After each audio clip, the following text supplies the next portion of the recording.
Hello, everybody, and thank you for coming back and watching us. We are Peter and Sylvia, and we talk about things that are related to mental health in general and to business in particular. And something we have talked about a lot, Sylvia and I together, and the general public as well, is this very common fear that's called fear of failure. Mm-hmm. And fear of failure stops us from doing things that we would actually like to do, but we are somehow afraid of not succeeding at it. And so far, so good. But what actually is the fear behind the fear of failure? Mm-hmm. And I think if we don't understand that, then we don't understand the fear of failure. It's a nice term, isn't it? But it doesn't say an awful lot. So I seem to have had a fear of failure week last week where pretty much every client I spoke with had a variation on this theme. Mm-hmm. Something that came up was, yeah, I've done something similar in the past and I really don't want to do it again because it went awfully wrong back then. Mm-hmm. What might people think of me? And in the online world, all the trolls. Mm-hmm. What kind of rubbish am I going to be faced with? Or will something go viral for the wrong reasons? Mm-hmm. And some of this points to honest experience, some of it points to low self-worth, low self-esteem. I just wonder what sort of fears behind the fear of failure have you come across? Uh, One of the things that struck me as you were talking there, Peter, was limiting beliefs in terms of, well, it's happened before, so it's almost if it will happen again. Mm.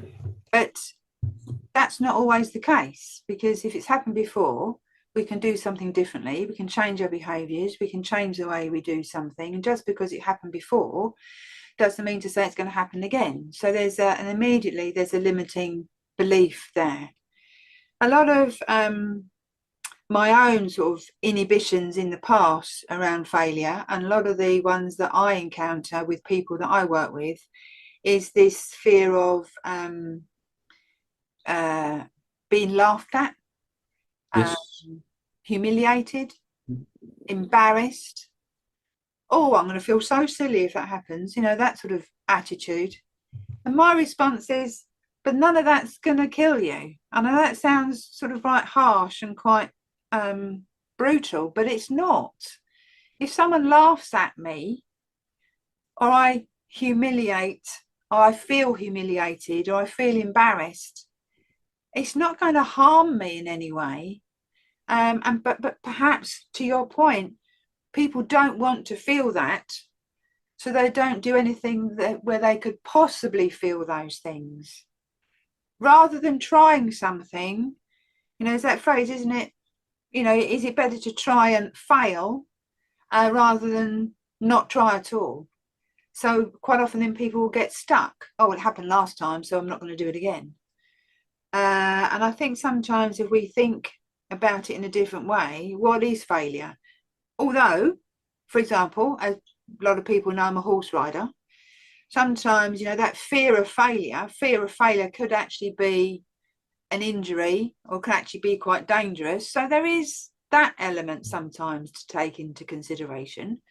But generally, and I think we have spoken about this before as well, Peter, whereas as we talk about it at an identity level, I am a failure, as opposed to I failed at that, doesn't mean I am the failure.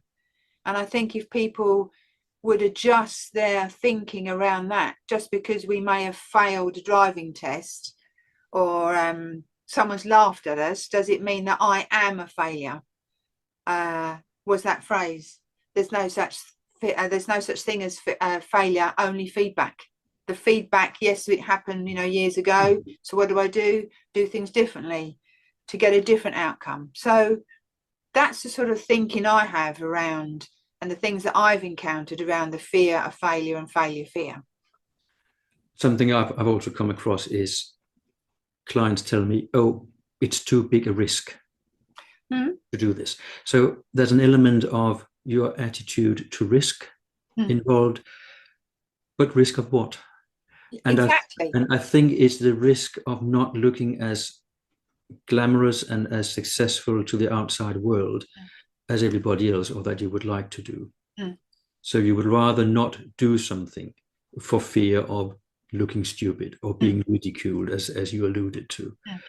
And no, it won't kill us, but we also know that trolls on the internet and social media do have a very negative effect on the victim's mental health and well-being. So it's not without risk to put yourself Exactly. up there. Yeah. But it's the same as if you write a book. Some will like it, some will hate it, some will think, well, how banal, what an idiot. You go and you stand in front of an audience and you talk, and some people don't like to do that because they're afraid of failing. So why is it so important for us humans to be successful? It's interesting, as you say there, you know, we are taking a risk doing these videos. Yes. But once again, my personal view is if someone has a negative view or posts something negatively about it, that's their opinion, that's their view, their judgment, their stuff. You know, it's that ability to separate our stuff from those of other people. And I also hold the belief that we learn the most when things are at the toughest. So if someone does give us a bad critique, we can actually learn from that, rather than, you know, that feel the fear and do it anyway. Yes, there is a risk to be had, but what is the risk to me of doing X or doing Y? And yes, sometimes there is a balance to be had in terms of social media and things like that. If we don't want to take that risk, well, quite simply, we don't post. Or we think about how we're going to pitch it and then develop that ability to not take on board what someone else says? Do we go through life in, I mean, this is a mass generalization, but do we go through life always putting other people before ourselves, or do we have a balance as to what's going on? So yes, we might write this or post that.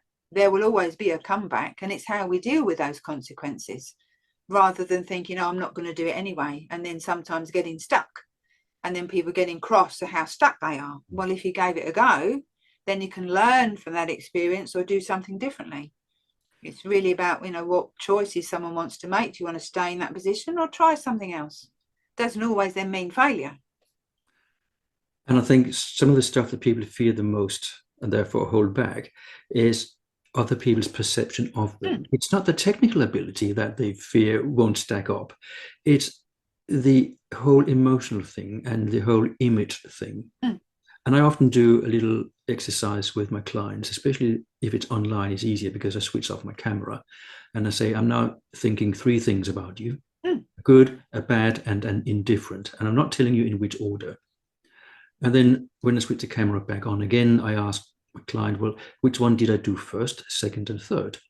And some look confused and well, I can't tell. And others immediately pinpoint, yeah, the negative one was first, and then blah, blah, blah. So what made you think that? Oh, because people do think negative stuff about me. And then I can reveal the weird and wonderful fact is that I didn't think about them at all.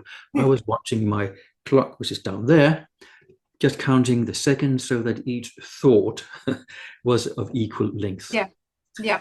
And then the penny drops because Yeah. you cannot tell by looking at people or by just posting something what they will think about you. And if they don't tell you, you have no idea. So it might not happen. And also, people forget. Yes. What you post today, like somebody said last week before, your post today is tomorrow's fish and chip paper. So there is a guy called Ebbinghaus, and he did some research into forgetting. So if you look up on Google, Ebbinghaus curve of forgetting, something like that, then you'll see how quickly people forget.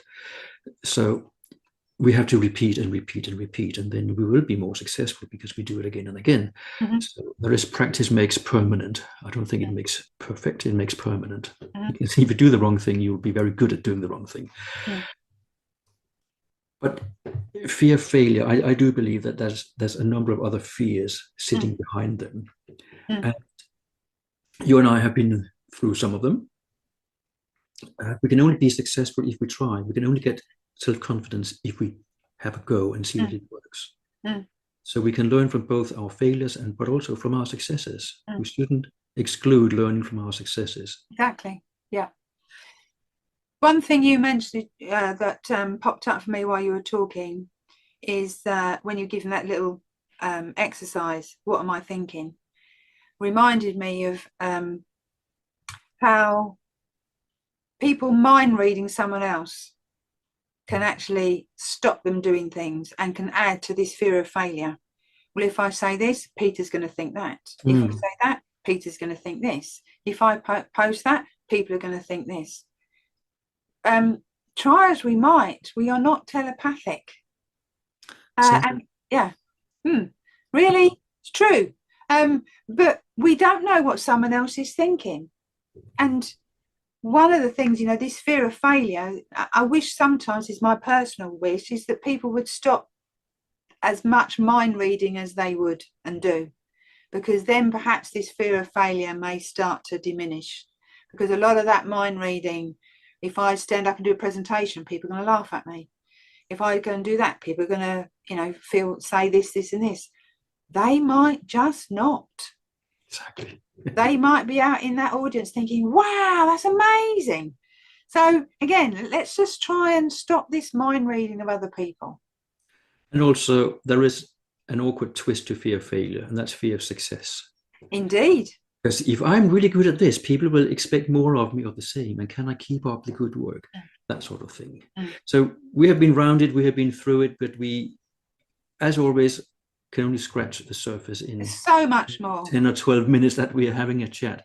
So please tell us, those of you who have watched all this to the end, what you think about fear of failure. What golden nuggets can you give us to add to the conversation? So thank you very much for watching, and see you in a later video. Take care. See you later. Bye-bye.